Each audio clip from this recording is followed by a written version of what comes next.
let's check and see if it's streaming.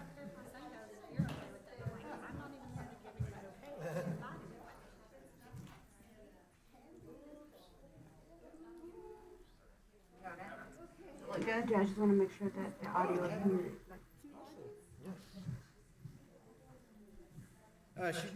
She's right here. She just stepped out.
How are you, sir? Mark Mata.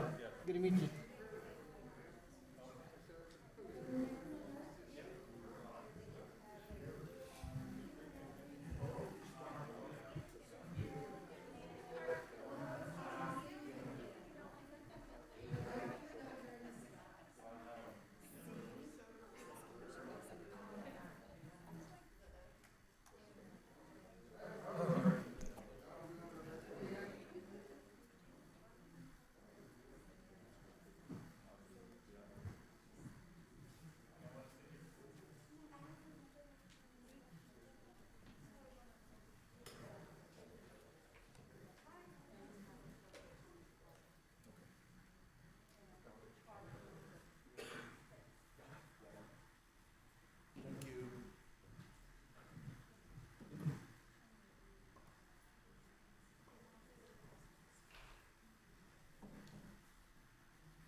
I'm going to call this meeting to order, April 8th, 5 p.m. I'm going to ask the council, we do have a comment card from a citizen that wants to make a comment. Do you want to hear him now, or do you want to go ahead and go into this process? Let's hear him now. Okay, David Boutine, can you come up and declare your name and address for the record? My name is David Boutin. I live at 16 Emerald Gardens Drive. I'll be very brief. I appreciate the opportunity to speak to you today, and just want to offer some thoughts that may or may not help you make your decisions going forward. I believe that the council is a representative form of government. The voters elect council to represent them, and they do it because they're confident in the people that they elect. They're smart. They elect people who will serve the community well. They're also smart with regard to understanding any complex issue that comes before the city that will matter to the city. But voters live their lives. You know, they raise families, they have jobs, they have businesses, they participate in churches, they participate in charitable organizations and other things that life throws at them. Most voters do not have the time to address complex issues by understanding all the facts, by understanding all the options, and by certainly trying to select the best solution to those issues. I think most voters depend on their council representatives to make those important decisions. And of course, I'm addressing any of those decisions, like financing any large projects. And certainly I'm addressing those issues, projects that come up that are not prescribed by the charter, other laws, regulations that would need to go to the voters. I'd just like for you to consider this in going forward. And I appreciate all of you for your service. Thank you. Thank you, sir. Thank you. Michael, this is the continuation of the discussion we had, 2 weeks ago in the Zoom meeting. So where do we want to go ahead and pick up?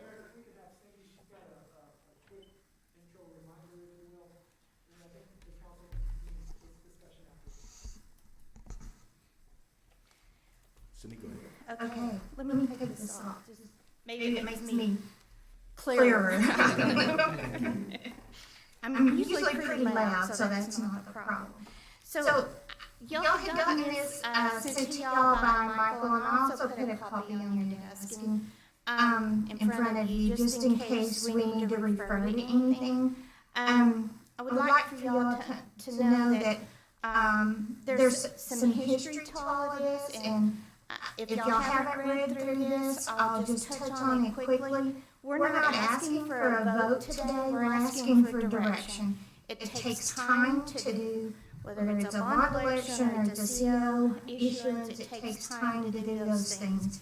So, we started talking about the water treatment plant and other items that needed to be done back in early January 2020. And we had a big price tag at that time. It was $195 million. We were talking about the water treatment plant. We were talking about Line P, sewer trunk line. We were talking about some new development areas that needed to be done. And then, and with this, we're doing it out of our water sewer fund, which is an enterprise fund. And, I don't want to talk a whole lot of technical accounting stuff, but basically, enterprise funds take care of all the debt service for that operation. They take care of all the expenses, even depreciation. Your general fixed assets, like police cars and all of that, are over in an internal service fund, but your water sewer assets, they're depreciated in that fund, so y'all, as business people, understand what all of that means. So it's important to know that this debt that we're talking about issuing is within that fund, okay, an enterprise fund. So that will be paying for the payments on the debt out of the user fees and the operations of the water sewer fund, okay? So along came March 2020, and we all know what happened, COVID hit, and management just paused on issuing debt. In council at the time. We didn't know what the effects of the virus were going to be to us. We didn't know how it would impact. And we soon found out that it hit our economy pretty hard. So we were looking for different avenues. So we contacted the Texas Water Development Board. And they were so excited. They wanted us on board. They wanted to work with the city to let us issue COs through them for the water treatment plant. That was the only project that really made sense to them. And we went forth with doing the pre-application. We took all that before our council. In late November, early December, we get notified by the Texas Water Development Board that they can't afford to fund our issue. So we're back to the drawing board of how are we going to fund. And what was the amount at that time, Cindy? Was it still the 195? No, it was just for the water treatment board, plant rehab, so it was 95 million. Now, they work a little different. They give you a lower interest rate, but they charge you an origination fee. Is that the right term? And so you tack that onto it. So I think it was right around 100 million that we were working with them for. And one of the questions we asked them at the very start was, can you loan us this amount of money? Because we don't want to go through this whole exercise and not be able to follow through with it. Oh, yes, we can. And then we find out, no, they can't. And Is the amount too large? too large. Yeah. And George Wilfred with Hilltop Securities is here. He can probably give you better detail, but basically that was not an avenue for us again. So we came back to the council. Well, in the meantime, we're working on Line P, thinking Line P sewer trunk line extension is vital. We've got a lot of development that should be finishing up, and we need to get that in the process. So we had a meeting June 16th with our council work session talking about how are we going to fund going forward with Line P. So we talked about using the Pioneer money that we had built up an accumulation of. Then we go into our budget discussions for the budget for 2021 in August. And we continue that and determined that that's where we were going to pay for Line P out of our Pioneer funds that we had set aside. And by the way, we're also using the Pioneer money for the design of the water treatment plant. And I think y'all are all aware of that. So we did let bids on Line P, and we got those in this week. We just started looking at those, but it looks like it's going to come in cheaper than the $30 million that we had anticipated. Probably as a result of the economy, the prices have come down a little bit. So we're probably looking at 20 to 25 million. So we will have some savings there. So when we got ready to do the 2021 budget, we increased water and sewer rates 2.5%. We did that in order to give us some extra money in our operations budget to work on the deteriorating water and sewer lines. That was another thing that we found out in our master plans and through history of breaks and stuff, that we really needed to get working on those. And we've talked about that today as well in our earlier meetings. So that was one of the reasons we're doing these incremental small increases to our rates each year to cover them. The remaining original projects that had to do more with development, we've shown y'all that we could use future Pioneer monies for that, but that comes in a year at a time.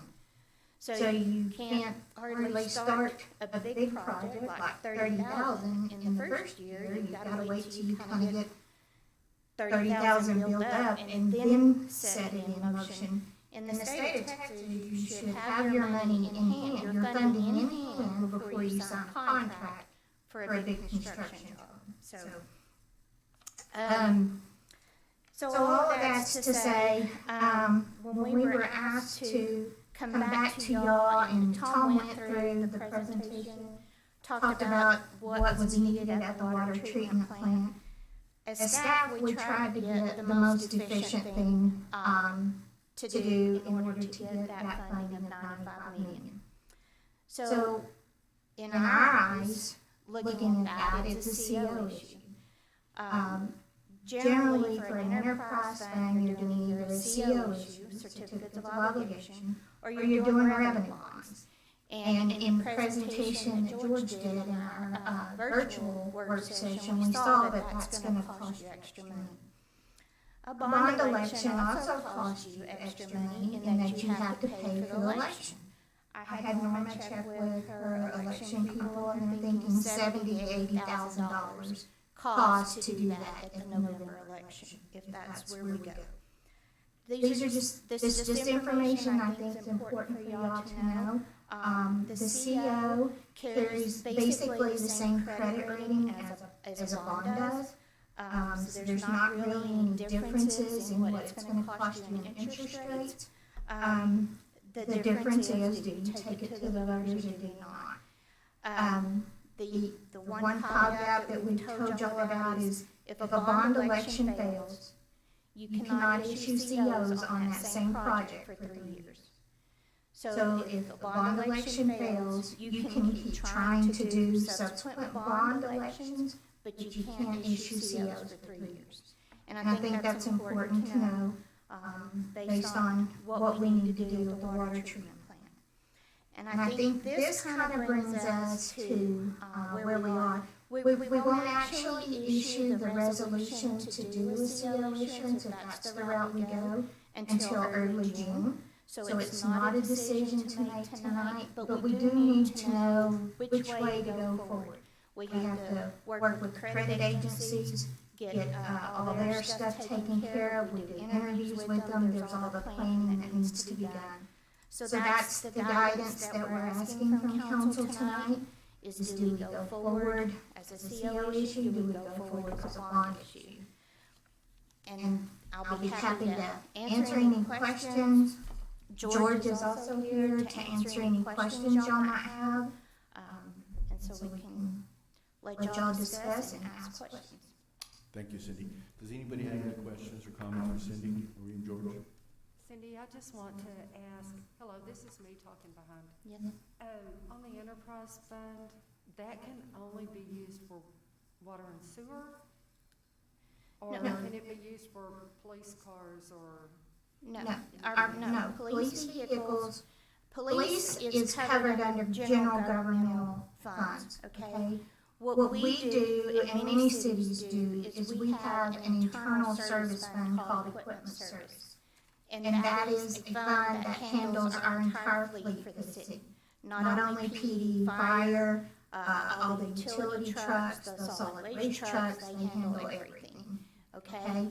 And an enterprise fund is, by the definition, is that you are charging a user fee with the intent to collect money to cover all the costs to operate that.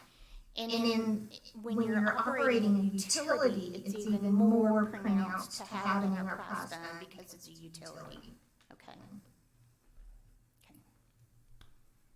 Any more questions, comments? What's the legality of, say, it passes to do a certificate of obligation, and I was reading on here where the petition will be signed by 5% of the voters. Yes. How long does that take up if that's done to get an election going for that? Right. And one of the things that y'all had asked for in our last meeting was a calendar for a bond issuance, and I also sent you, and it's the second to last page in the packet that's on your desk. Mr. Williford had revised a schedule for the CO issue, that if a petition did come about, then you still had time. I mean, you have to check the legality of the petition. And I can tell you that there's been lots of times that those don't follow through because they have to be citizens of the city, okay? Talking about the signatures. Right, on the petition. And so we have to have a little bit of time to check that. So he's backed that calendar up a little bit in order to do that because, as you can see on the very last page, if you do have to file, if you are going to do an election, the last day you can call that for the November election is August 16th. Okay? And if that doesn't happen by then it pushes it to the May election. And then, Ms. Gualdo, this is 5% of would be 5% of the previous election would be the general election in November of 2020. I would have to check the date to the exact amount and get back to council Okay. for the exact number.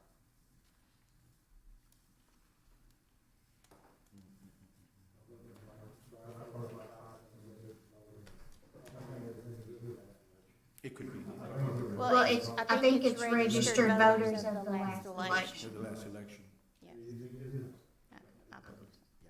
And so, And we can check that for and sure. it's not just the signatures, also they have to be very precise in the language of what they're recalling. Right. And that has to be vetted as well.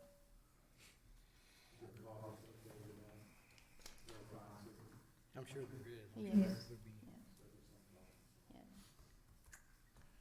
Any more questions and comments?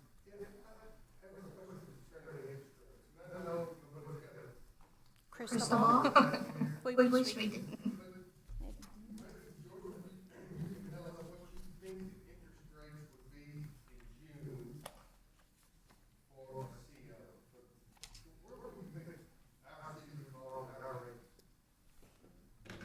We're not gonna hold you to it, so. 'Cause Mayor, I can't prognosticate, or I'd be rich or something. But right now, rates are still very favorable.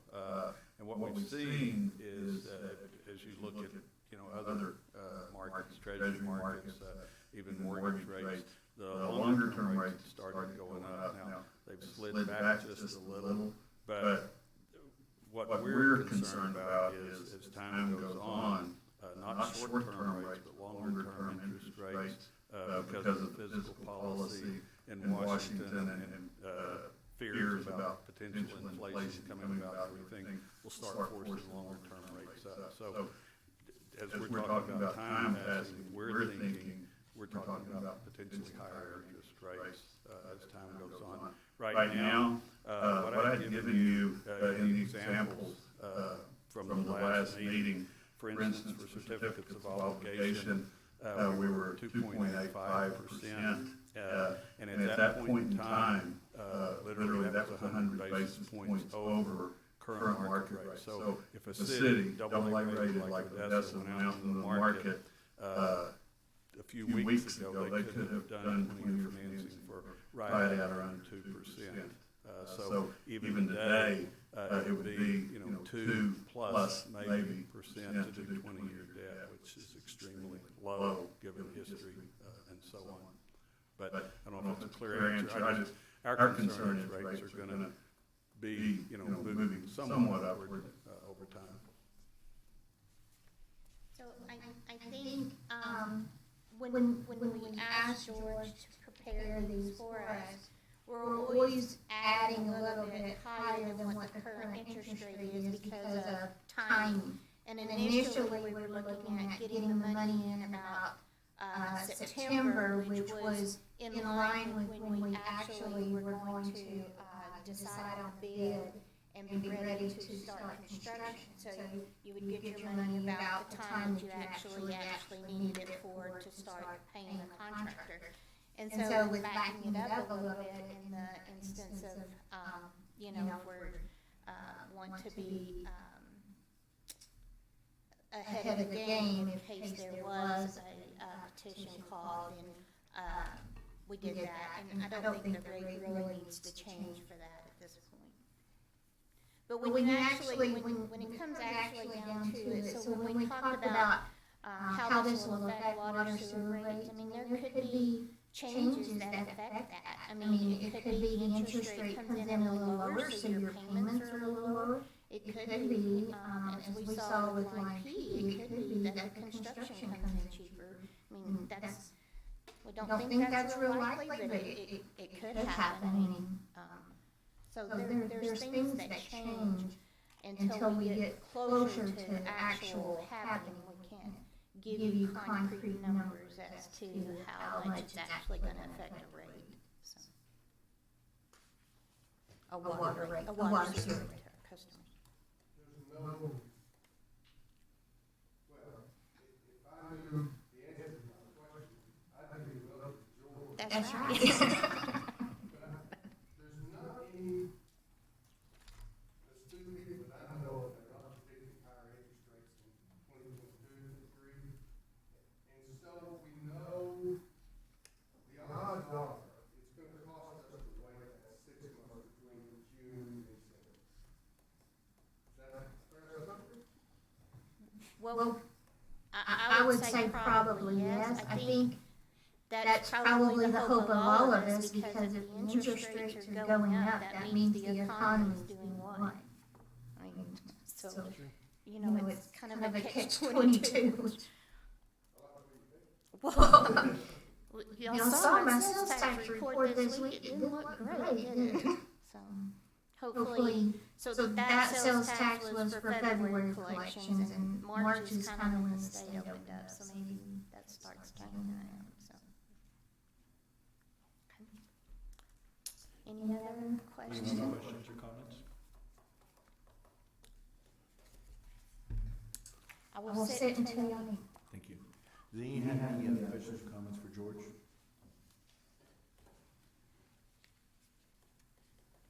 So I guess in the end, so let's go ahead and just dive into it. In the end, this is a question of which direction we're going to go in with general obligations or certificates of obligation. Scenarios being put that if we wait for the general obligations, we're going to have higher interest rates. Well, in the end, we can predict that. The highest interest rates are going to go. They're going to go up. And they can go up tomorrow. So in the end, as far as for me, I will not support certificates of obligation. I'm just going to be blunt about it. I ran on it. I'm committed to that. I made a commitment and promise to the citizens. And, you know, I grew up in an era that we all did it, and we keep promises. And so, but I understand the implications. This whole morning we spent about community buy-in and things of that nature. But, you know, in the end, and this goes with other entities, and I've been consistent with this throughout my life, is that I sat out there when I saw private councils, and I heard discussions and statements that we keep kicking this down the can, we can no longer do this. And so the thing is that we can throw arrows in the dark trying to hit the board of figuring out why that happened. Each council had to deal with budgets and demands and restraints that we were not on those councils to be able to sit there and try and be critical of it. But, you know, whether it's poor planning or it was prioritizing, in the end, I know that many citizens said, when that occurs, that doesn't constitute an emergency on my part. Now, we have debated, and citizens have debated to these prior councils and to this council of why the two criteria of what a certificate of obligation should be issued: state of emergency or natural disaster. But the legislature doesn't prohibit a municipality from issuing. And so, having said that, this is what the staff is seeking. Which road are we going to go down to? So we can sit here for another 20, 30 minutes, and we'll be right back at this. I just say let's just get into it, find a consensus, and let's move on. I will support what the consensus of the council is, but you know, for on the record right now, I will not support COs, and that's where I stand. And I'll open it up to the council to, you know, if we want to do a raise of hands or consensus, and let's give the staff the direction that they're needing, because we need to get on this. And I think we all agree that we need to address the water treatment. And I think this council is adamant that we've drawn the line on the sand, and we're not going to kick it we're not going to kick it down, and we're going to take the hit, and we're going to make the decision to do it. And I feel that in speaking and having a feel for this council, it's that we're going to take that responsibility, we're going to fix it. And so now it's just a matter of which road we're taking, COs or GOs. So, you know, start on the end of the line, whoever wants to take it, be first, and let's go ahead and let's just come to the consensus, and and get on with it, and let's get on with it. Well, and since we know this is such a big issue, an important issue, is there any way that, from some of the previous COs that have been passed, that the money hasn't been used? Could some of that money, could those projects be put aside, since this is, I mean, everyone agrees here that the water treatment plant needs to be revamped, it needs to be, make sure that it's up and running so we can provide water, because without water, we don't have no growth.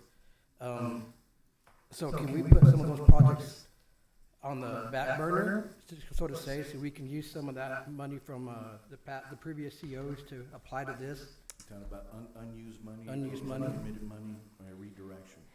I've asked that question, so we do have an answer for that. Yes, we do. I have the front page of the official statement for the 2019 CO issue.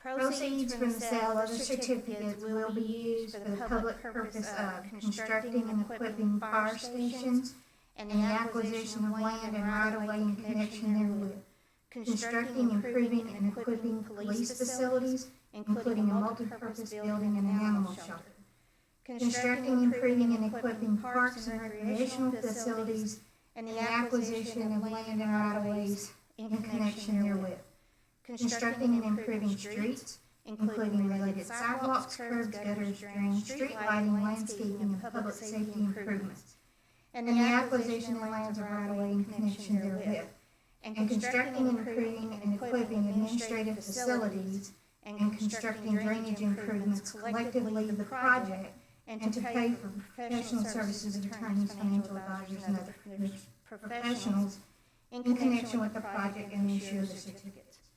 That is the only purpose that those COs can be used.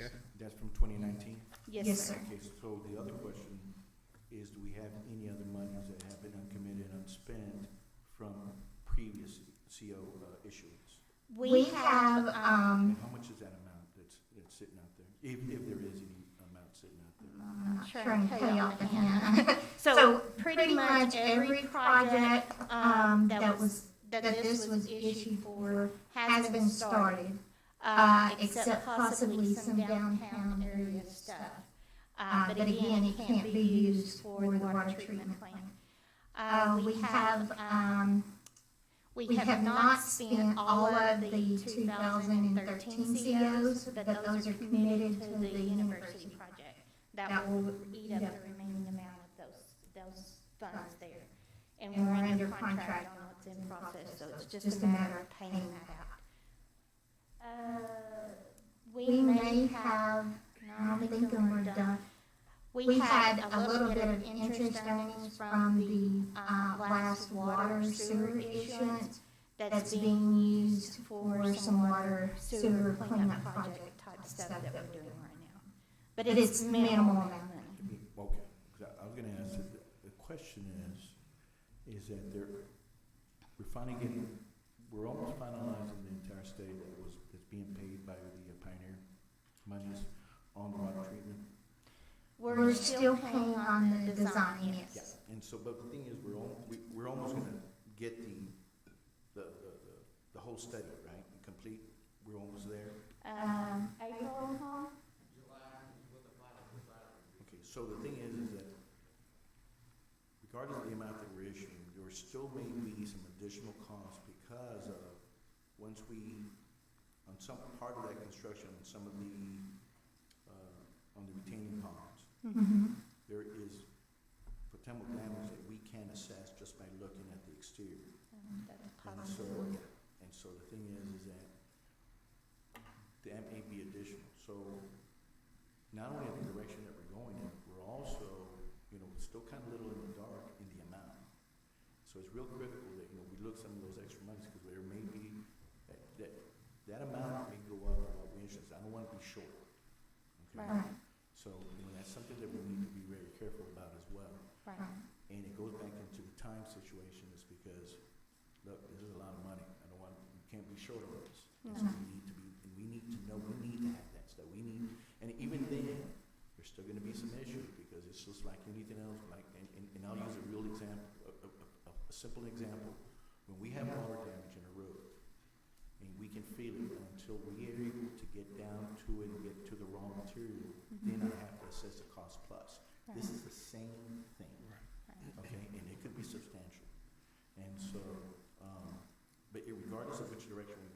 we still have to deal with that situation. Right.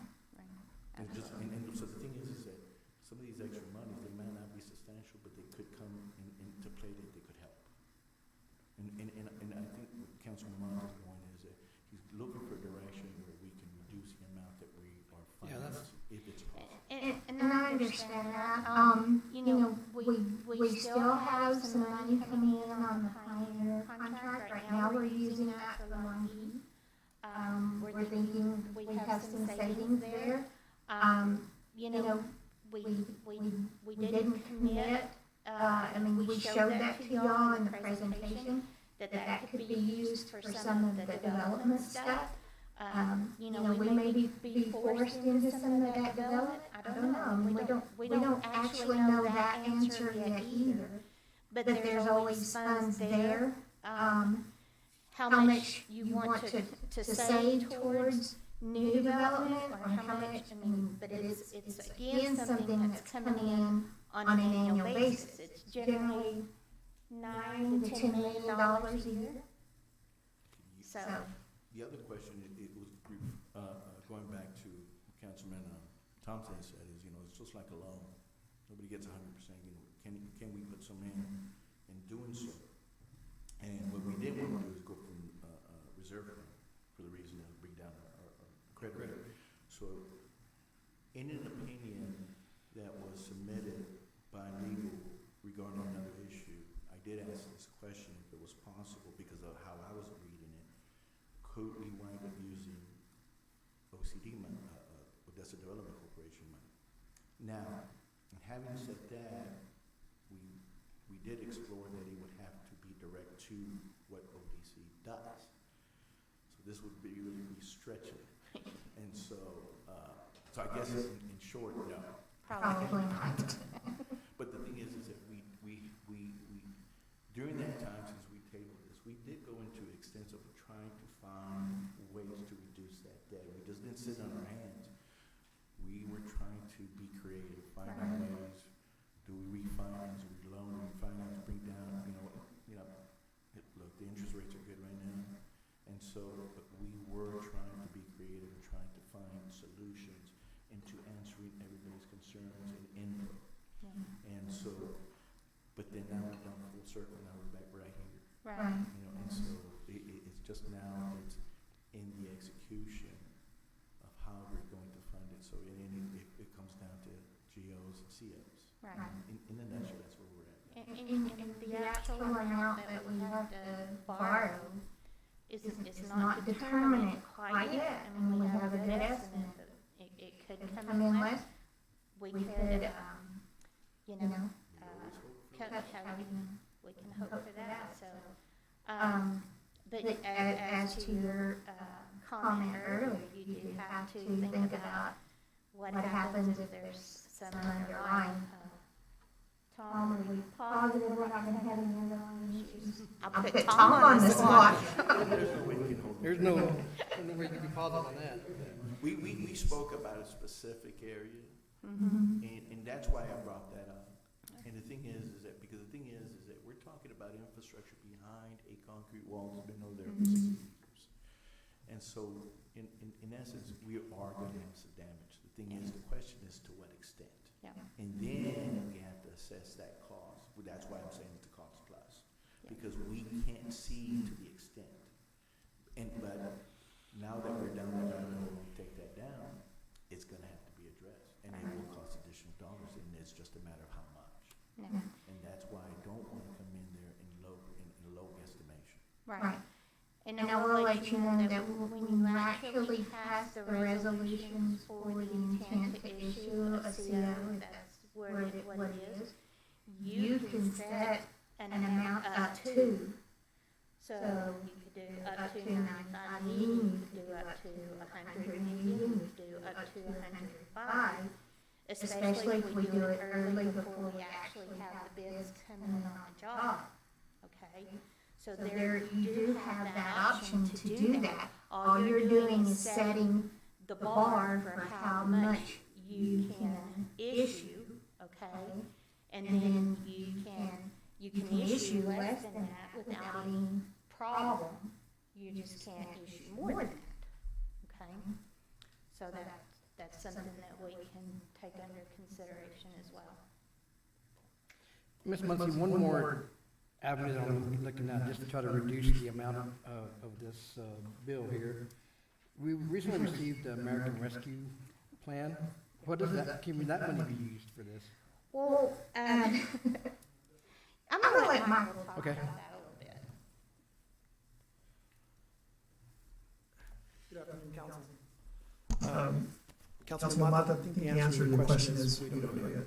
Okay. It's very new. The Treasury has not finalized its final rule. So it says on there that you could use it for water or wastewater, but it doesn't say precisely what. And I certainly cannot tell the council at this point that it can be used for this purpose, because we simply don't have a final guidance. Until we have that guidance, we won't know. And when would we receive that money? You know, best estimate I've gotten so far is probably within the next month.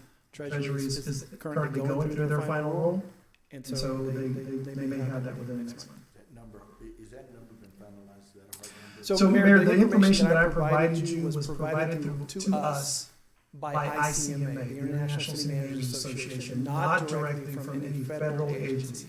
So that is their best case estimate, but it is not an official notification to the city of Odessa. So That got out into the public, and I think I've got a lot of phone calls that, you know, hey, let's commit to all this, and I'm thinking, well, wait a minute, we don't even know that's what's coming in. yes, sir. And what strings come attached with it. So, you know, I think being a conservative in here, council, is that we don't want the cart before the horse. We can't commit what we don't know what we're gonna get, and we can't commit not knowing what strings are attached, what limitations. And the thing is that we have to communicate that, because everybody, there are a few stakeholders out here saying, hey, we've got money, let's just throw it all in there. Nothing is ever that clear now as I wish it were.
Yes, ma'am. To your point, and I let Mayor know that I'm opposite side, but he is already voted to let each one of us to go through these scenarios, just like we're going through it now with this money, that we don't know what we can, we're not using it for. But once we get the guidelines and know what we can use it for, then I think we were elected to go through those scenarios and pick the best option for the citizens of Odessa. And I firmly believe that. I don't think they want us coming back within 15 minutes for an election to spend, $5 million or $100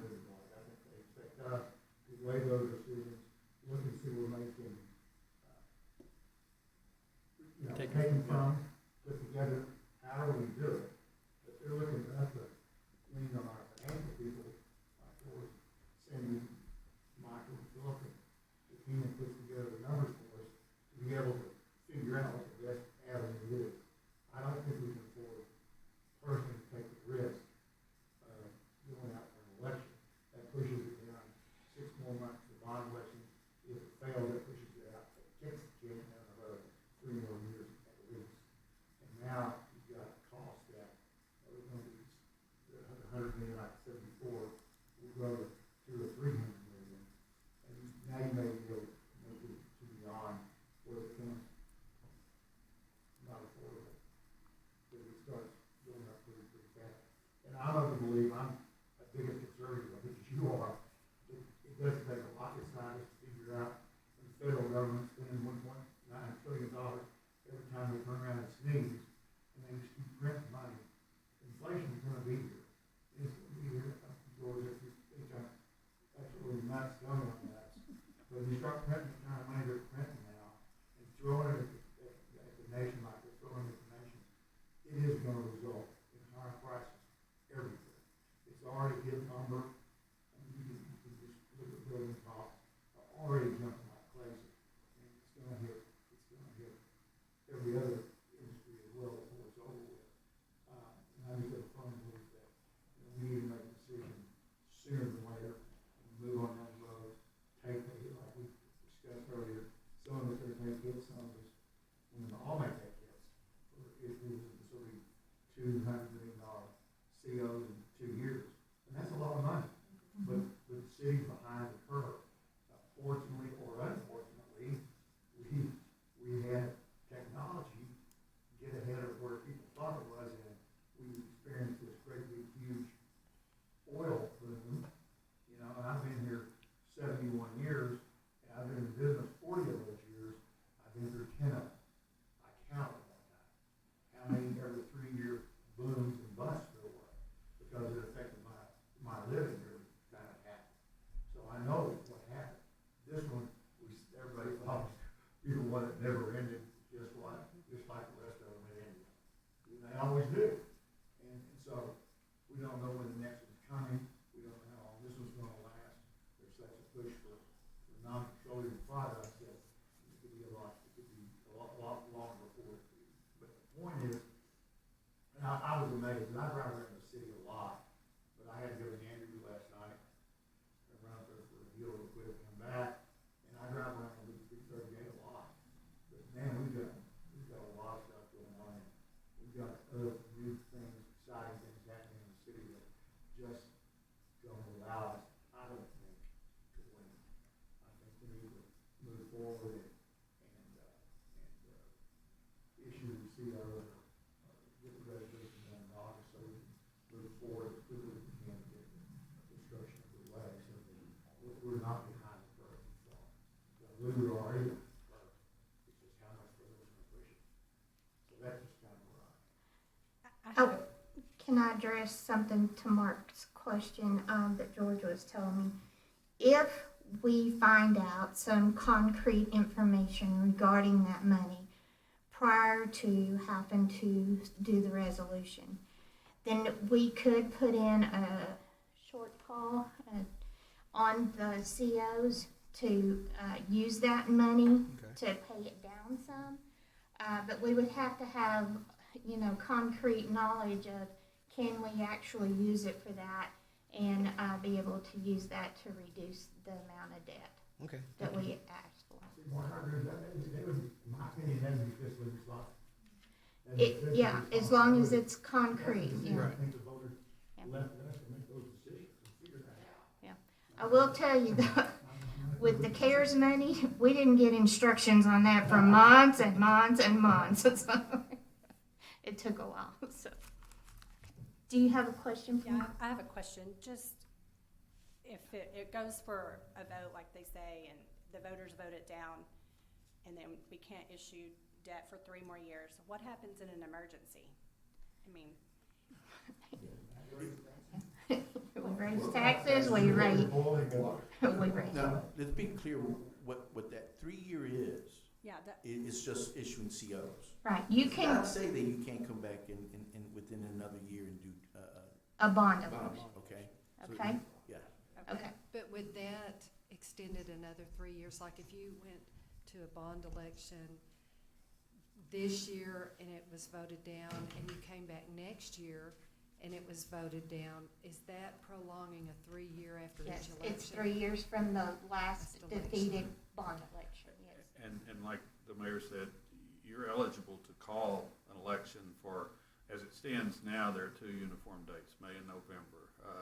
There's legislation proposed that would restrict it only to November, but you could conceivably call an election for the next cycle. But if, like you said, if you have a failed election, it starts that 3-year prohibition against issuance of certificates of obligation running again.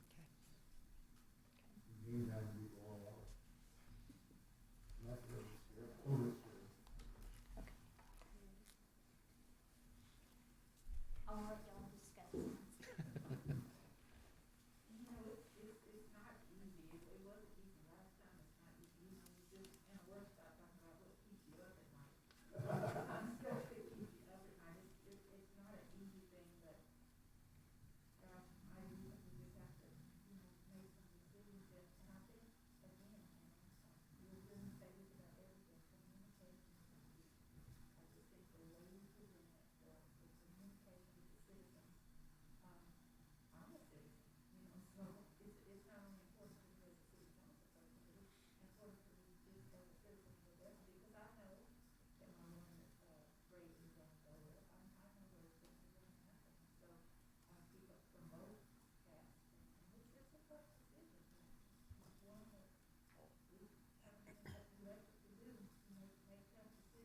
I think,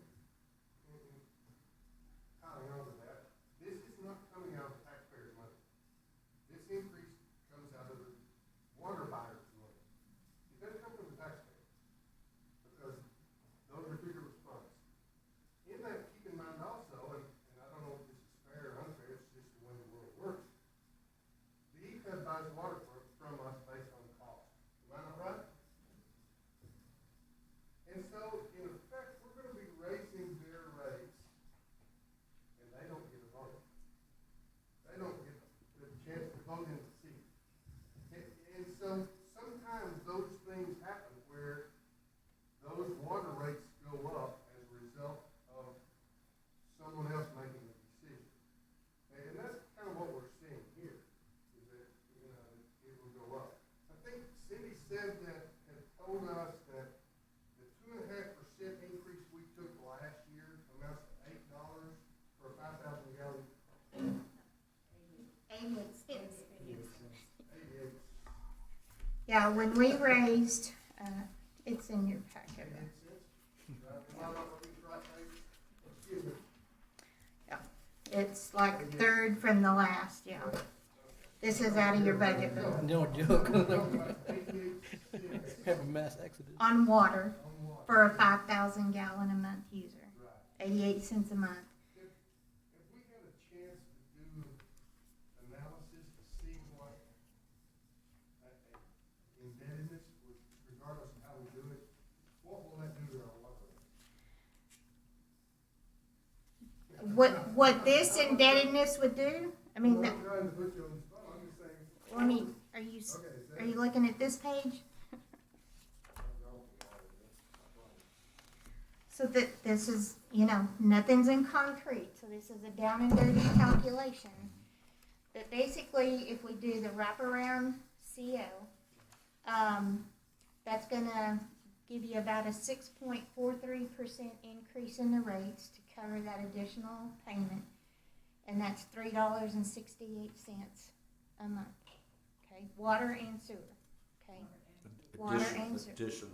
Yes, For 5,000 gallons. for a 5,000 gallon user. So it's 2,500 gallons, half of that. No. It'll be less, but we have a minimum 2,000 gallon user, okay?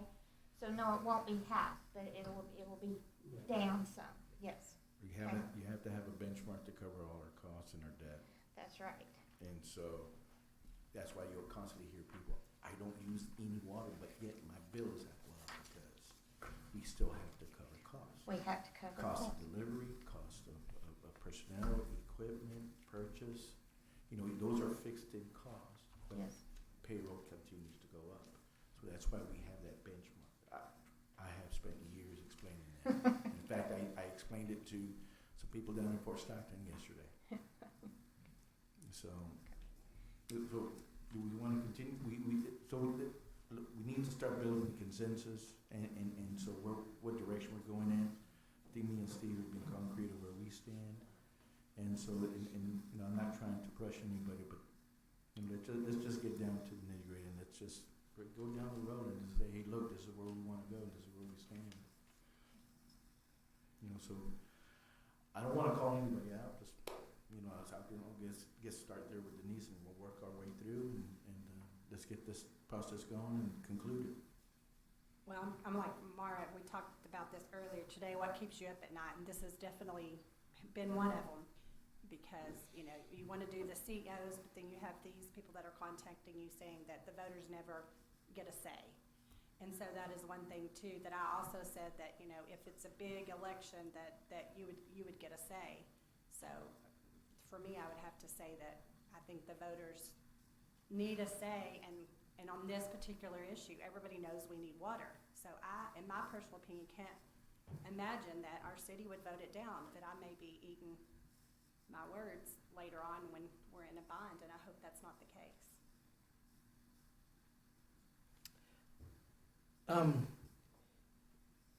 I agree with what Councilman Thompson said, that we were elected to represent our district. And I think that's what I'm doing whenever I say that I can get in good conscience I couldn't vote for a CEO, because I mean that's what a lot of my constituents that voted for me asked. They asked for that. They asked that they want to have their voice heard. They want by being able to vote on a big ticket item like this, and so I mean I had to stick to that.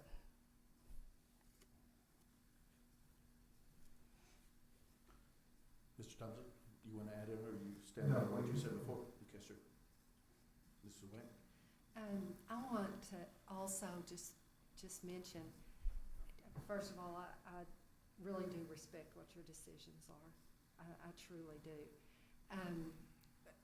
For me, it is about the voters, but we have a good number of people, I know I do in my district, that live there, that are residents, that, you know, are recipients of city services that are not registered voters. And so I also feel like I have to speak for them. You know, I know that we always focus on the voters, and everyone should register to vote, but there's a good number of them that either are registered and don't exercise that right, or they have not ever registered to vote. I'm in favor of issuing the CO. I feel comfortable with the information that's been provided and the need that is there. For the same reason that the three councilmen that voted against the CO, I voted against this last CO.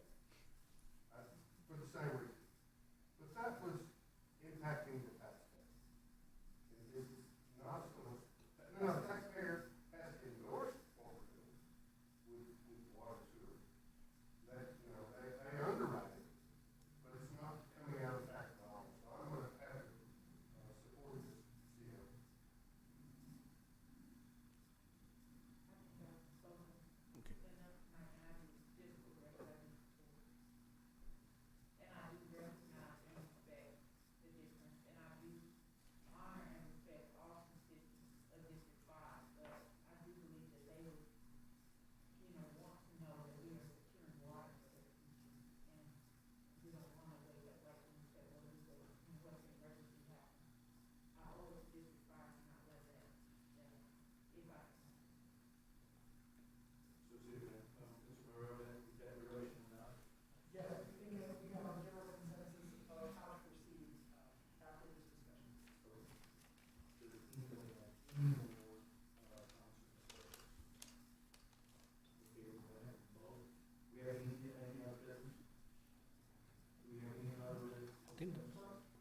Do we have any more business? I'm sorry. Do we have any other business to discuss? No more? That's it? We're done? So, do I have a motion and a second to adjourn? I have a motion, I have a second. I have a motion by Councilman Thompson, I have a second by Councilman White. All in favor, indicate by saying aye. Aye. Motion passes. We